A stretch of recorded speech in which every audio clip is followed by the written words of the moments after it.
أشهد أن لا إله إلا الله وحده لا شريك له وأشهد أن محمدا عبده ورسوله أما بعد فأعوذ بالله من الشيطان الرجيم بسم الله الرحمن الرحيم. Respected Emir Sahib, Indonesia, my brothers and sisters in Islam, both those that are present here in Islamabad this morning and those that are watching in various countries of the world, in various time zones, through the blessings of MTA International. Assalamu alaikum wa rahmatullahi wa barakatuhu. Surveying the diverse scenery of the world, appraising its various contours and the various hues and colours of the achievements of its people, a most intriguing and I think perplexing picture emerges. Man can ascend to the skies, he can delve the fathoms of the oceans, he can build awe-inspiring buildings, and technology seems to know no bounds. Man can see the stars, and yet most fail to see the living and omnipotent Lord. My speech today focuses upon the requirements of the time and the teachings of Islam. In this new age of man, this new age of technology and science, is man self-sufficient, as has been proclaimed? Can he go it alone, relying upon his apparent mastery of science and technology to achieve individual contentment and world peace? A resounding no is the only honest answer. For whilst in this time man is advancing in science, he is declining at an equal or faster rate in morality.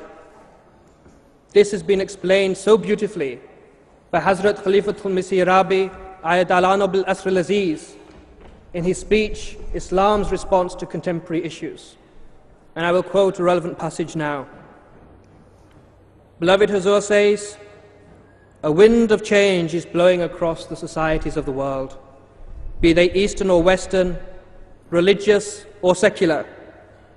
It is an evil wind which is polluting the entire world climate. The modern world must be aware and conscious of the rising levels of pollution in the material atmosphere than the rapidly rising levels of pollution in our social environment. Hazur continued, exploitation, duplicity, hypocrisy, selfishness, oppression, greed, mad pursuit of pleasure, indiscipline, corruption, theft, robbery, violation of human rights, fraud, treachery, lack of responsibility, and want of mutual respect have become the hallmark of modern society. The thin veneer of civilization can no longer hide the ugliness which is becoming more and more apparent. Societies are beginning to crumble everywhere alike.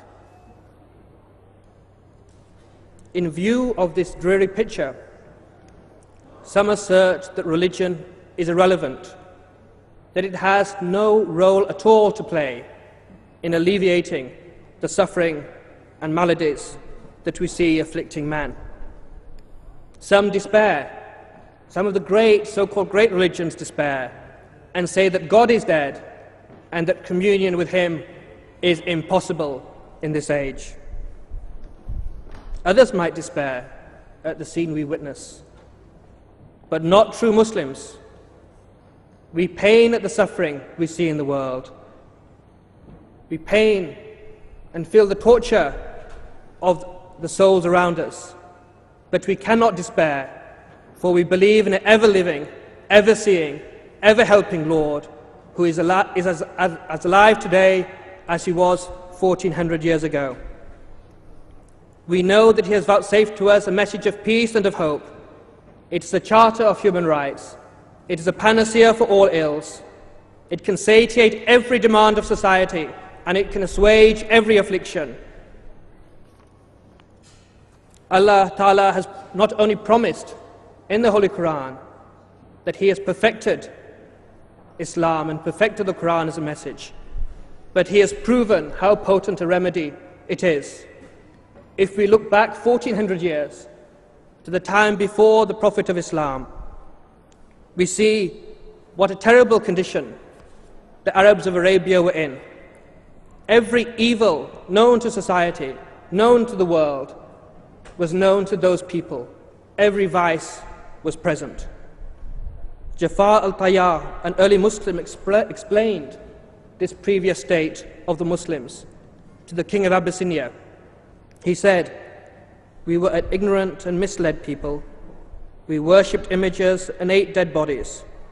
We ill-treated our wives, and the strong despoiled the weak of their property." We know from history how the Arabs used to gamble and drink.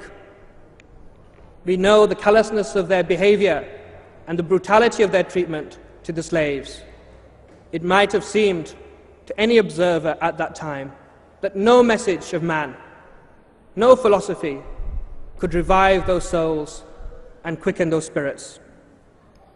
No message of man could, but the message of Allah Ta'ala could and did, because look how they were transformed from disunited tribes, warring factions. They became the most pious people on the face of the earth.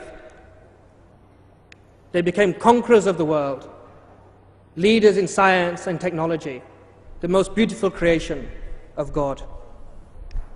That message which lifted the soul and body and intellect 1400 years ago remains valid today.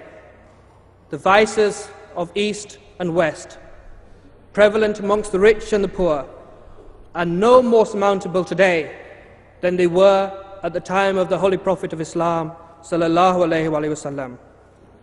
Our task, and the task of Islam, is to revive the example of those holy companions of the Holy Prophet of Islam.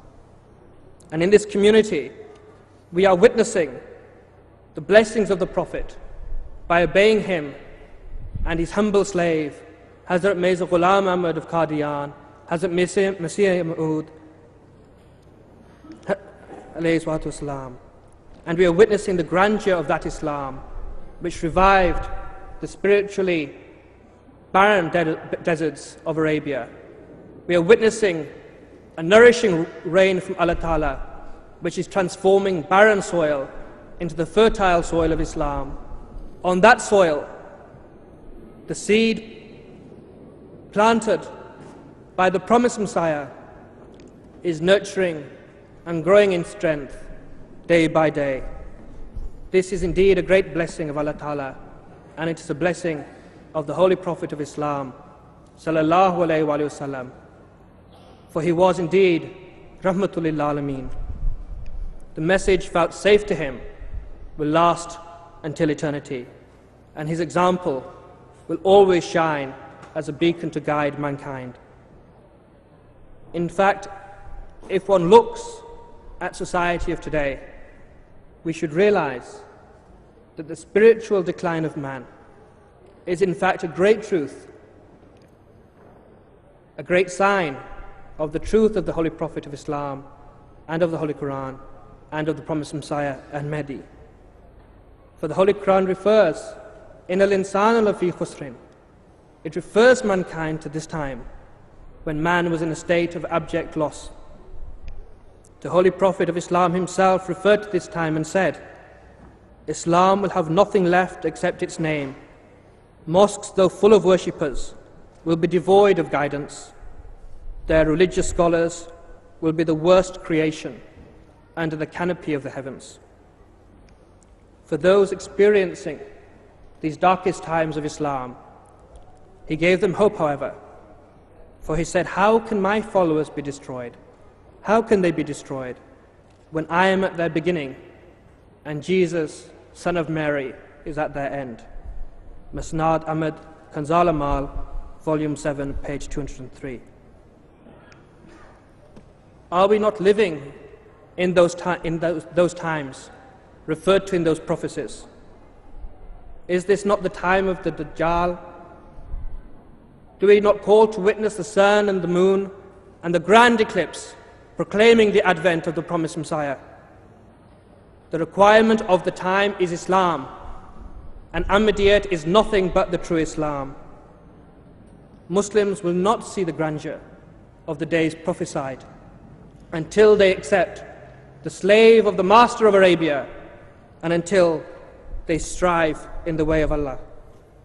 All those who wait for the Messiah to descend from the skies and break all the crosses and kill all the enemies of Islam, slaying the swine and killing the Dajjal, and then handing over the empire, the conquests, to the Muslims who have not done a jot of effort in the cause of Allah, are sadly mistaken. For that Messiah has come. Islam will not fulfill the requirements of the time by the empty or ritual incantation of prophecies or prayers. What is needed are prayers of such intensity, electric prayers that give life to the dead world. Great exertions are needed.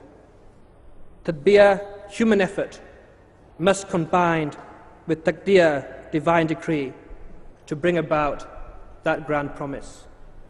And if we look at the example of the prophets of Islam and the progress of Islam, we should realize, and all people should realize, that only through toil and sweat, through perseverance and patience, through struggle and sacrifice, has the message of God ever been successful.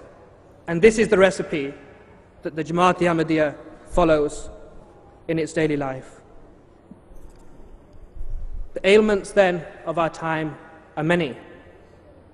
In place of a belief in Allah, there is a belief in the maturity and independence of man.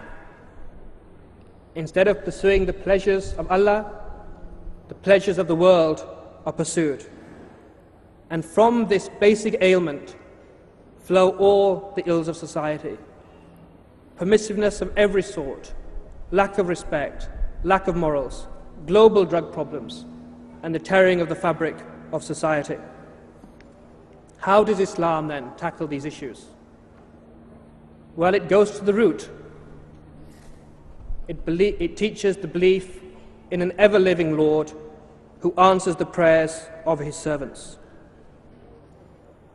The modern world is marked, perhaps more than anything else, by the age of reason, by the secular advancement of mankind. And modern societies, which are very educated and very inquisitive, are no longer willing to accept the answer that you hear from the priests and others. Have faith, my child, have faith. This is unanswerable and unquestionable. Just follow it. This is not the way of Islam. It brings to mind one of my favorite quotes on a book about Voltaire. In his critique, John Morley writes that wherever there is a duty to worship the sun, it is pretty sure to be a crime to examine the laws of heat. Not so in Islam. An inquisitive mind is called for, is required, and is encouraged. Islam does not only reconcile science and religion, but science proves the veracity of the claims of Islam. One only need to look at the Quranic verses and teachings about the origins of mankind or the creation of the universe, and then see modern science and modern research to say how true the Quran is that was revealed to an illiterate man 1400 years ago in the deserts of Arabia. How can anyone say that this message is anything other than true and anything other than a divine revelation from Allah Almighty? The Quran says, encouraging this analytical approach to religion, say, this is my way, I call unto Allah on the basis of reason, I and those who follow me. Chapter 2, verse 109. The promised Messiah himself has noted this very great beauty of Islam, which distinguishes it from all other religions and which helps prove how great a message it is for the needs of the time. Hazrat Masih Maud alayhi salam writes in Tablighi Risalat, volume 6, page 114, a unique feature of Islam is that it does not rely upon old stories, nor upon the doubtful satisfaction which such stories bring. Instead, it relies upon living science, which it offers to the satisfaction of all inquirers. The living religion which teaches a living God, a God who will reveal himself to us directly, without an intermediary. So I give the world the glad tidings that this living Lord is the Lord of Islam. This, in fact, is a very deep issue, which could take up many, many speeches. But in brief, the Holy Quran repeats time and time again that the Lord is living and that communion with that Lord is possible. Millions of Ahmadis attest to the truth of this teaching. Accordingly, from that starting point, winning Allah's pleasure becomes the goal of all Muslims. And how does one win Allah's pleasure? We can't do anything for Allah. He needs nothing from us. All we can do is worship Allah and be humane and kind and charitable to His servants. And then in a society where everyone is humbling themselves to Allah, where everyone is vying with each other in good things, how can anything else but harmony ensue? The hell that can be this world can be transformed to the heaven on earth. But how to get the world to that Islam? How to get the spiritually deaf to hear and the spiritually blind to see? This is the time. The answer is that this is the time of Jihad-i Akbar, where every Muslim and every person is required to rededicate themselves to the cause of Allah and transform themselves into re-embodiments and true examples of the message of Islam. This is also the time of the jihad with the sword of the pen. We see around us that the enemies of Islam deliberately seek to blacken its name and throw dirt on the glory of its messenger, the Holy Prophet of Islam, sallallahu alaihi wasallam. One crusade, of course, is finished. It is over. But anyone with a jot of insight can see in the world around us that there is another crusade which has been waged against Islam and the message of Islam. It is a crusade which is far more invidious and pernicious and dangerous to the cause of Islam. It's a crusade which seeks to mock Islam and its messenger. And Islam is spoken of in most condescending words. Islam is viewed as a pitiful religion. But the opponents of Islam do not realize that we pity them. For while they mock the veil, God has placed a veil of darkness over their eyes, and they will not see till all around them become Muslim and accept its divine message. So the task of today, the requirements of this time, requires that all the allegations and calumnies against Islam be wiped off, and that its shining, pristine name dazzles the world as it did at the time of the Holy Prophet of Islam. The battle for the hearts and minds and souls of mankind is to be won using love and kindness and compassion. As the promised Messiah has said, the jihad of this time is to strive in upholding the word of Islam, to refute the objections of the opponents, to propagate the excellences of the Islamic faith, and to proclaim the truth of the Holy Prophet, peace and blessings of Allah be upon him, throughout the world. It is therefore imperative that all the resources of the modern media be geared towards this end, not only to defend Islam, but to attract humanity to its divine message. And this is exactly what the Jamaat-e-Ahmadiyya is trying to do. Everywhere in the world, leaflets, magazines, books, conferences, question-answer sessions are being held to show people what Islam really is. MTA International is another example of how Islam needs to engage every resource of the modern time in order to spread the message of Islam as far widely as possible, so that we fertilize the soil of the world and make sure that people are not unaware of the beauties of its message. In Surah Al-Balad, the Holy Quran points out two roads to man: the highway of good and the highway of evil. It acknowledges that the highway of good is a steep ascent, but it also explains exactly where that road is and what its climbing entails. The Holy Quran says, "It is the freeing of a slave, or feeding on a day of hunger an orphan near of kin, or a poor man lying in the road." The first centuries of Islam, of course, saw the abolition of slavery in Muslim countries, but the rest of the world followed much, much more slowly.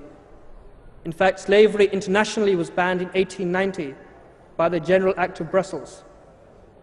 But the verse of the Quran is still relevant. This is how the Islam adopts to the changing requirements of the time, how beautifully its teachings are drafted.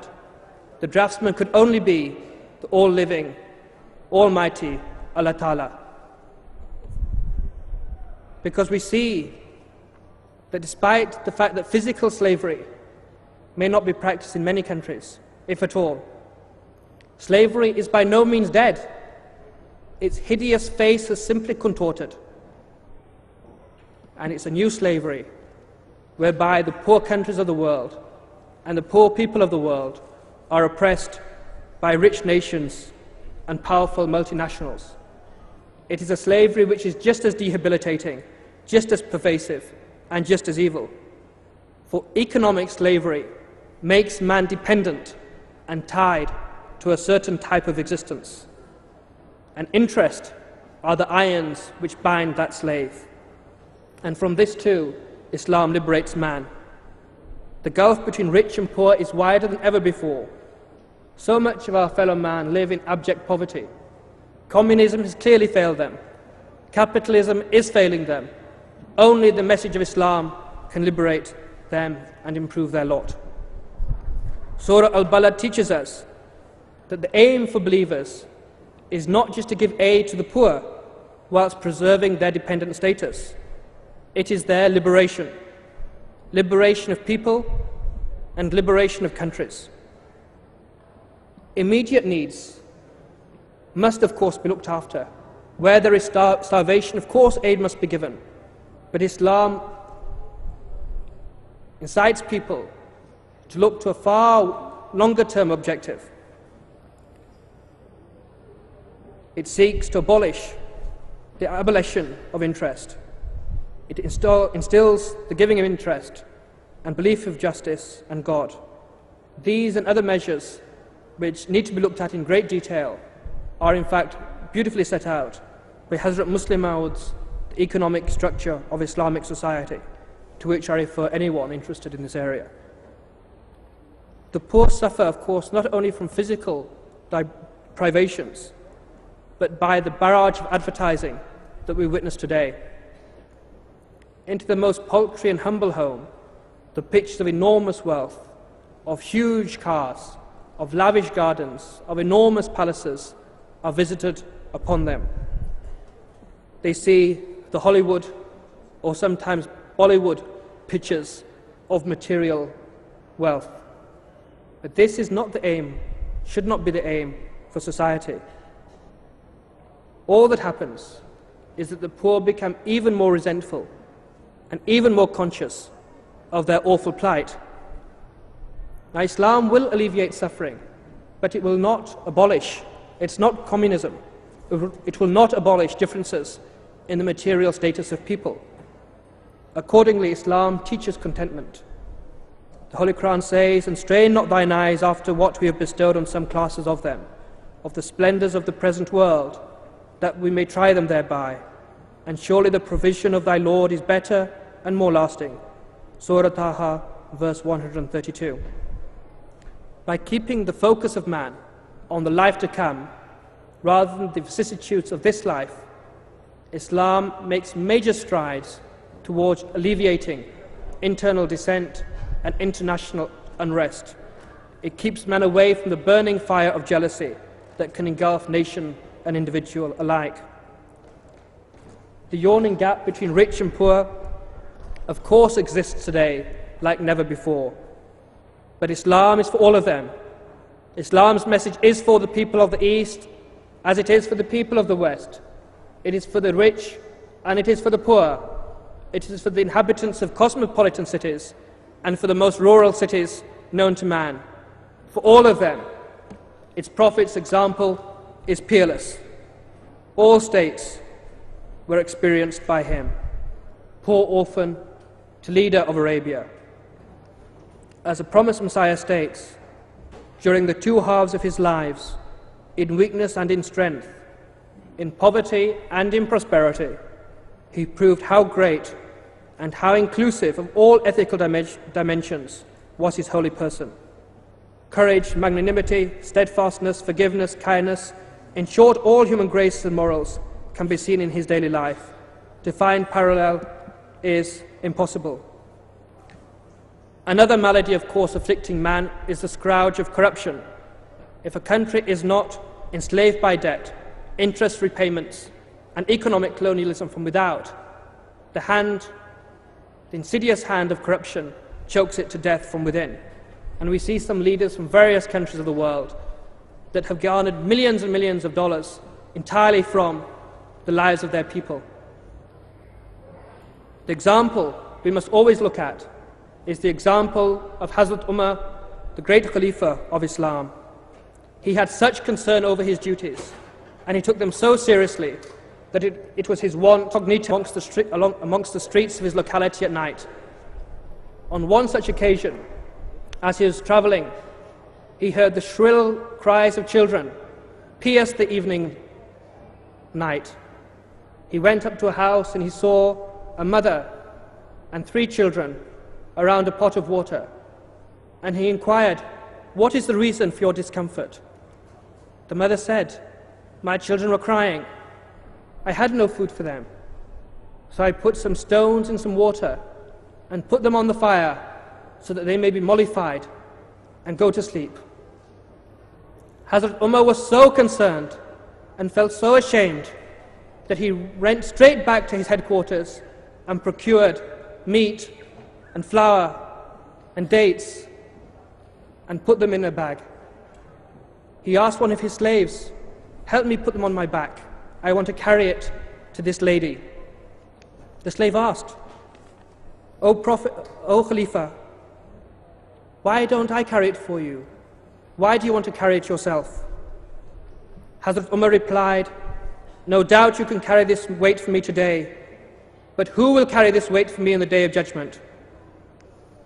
Those shoulders who had fought for Islam, those arms which had embraced the Holy Prophet of Islam sallallahu alaihi wasallam, carried this food to the most humble person of his society and fed her family. This is the legacy of the Holy Prophet of Islam sallallahu alaihi wasallam. This is the mantle which was inherited by the promised Messiah and his Khalifas. We see many times in the dead of night, hidden from the gaze of most of the public, how the promised Messiah and his Khalifas help and serve their servants, how they help the oppressed and the weak. They do it with such a spirit of sacrifice that the heart weeps at their magnanimity and greatness. This is the message of Islam that the world must come to. There is much more that needs to be said about how Islam responds to the changing requirements of the time, how it sets up an international system that instills the equality of nations as a paradigm source for alleviating the harms of the world. How Islam teaches and protects family life, teaches respect for parents, teaches protection of the institution of marriage, and guides children to keep the company of the righteous. All of this requires to be considered and requires to be implemented if the message of Islam is to be reinvigorated as is required. I will conclude with the words of the promised Messiah. We acknowledge that it's a Herculean task when we survey the world, but it can be done. I go back and re-emphasize the point I made at the beginning. The maladies afflicting this time may have changed in certain factions, in certain directions, from those experienced 1400 years ago. But in their nature, the evils and requirements of society are no different. They are linked inextricably with man's nature, and man's nature has not changed. The promised Messiah has said, "Wake up, O those who are lost in oblivion, because the time for a great revolution has come. This is a time for crying and not for sleeping. This is a time for lamenting before God, rather than to mock each other and stigmatize each other as non-believers. May God grant you an eye which can see this age of darkness with all the evils it contains. Lo, it is a time to see the light of Allah, which Allah has descended upon you to vanquish darkness." Aina Kalamat Islam, page 52 to page 53. This time cries out for a belief in Allah, and it thirsts for its message. The teachings of Islam are important, and the arguments are unassailable. But more than anything else, what is required are the example of Muslims. Because only when all Muslims transform themselves and become real examples of Islam will the world be attracted to its teachings. And only then will the requirements of Islam be truly met. Jazakallah.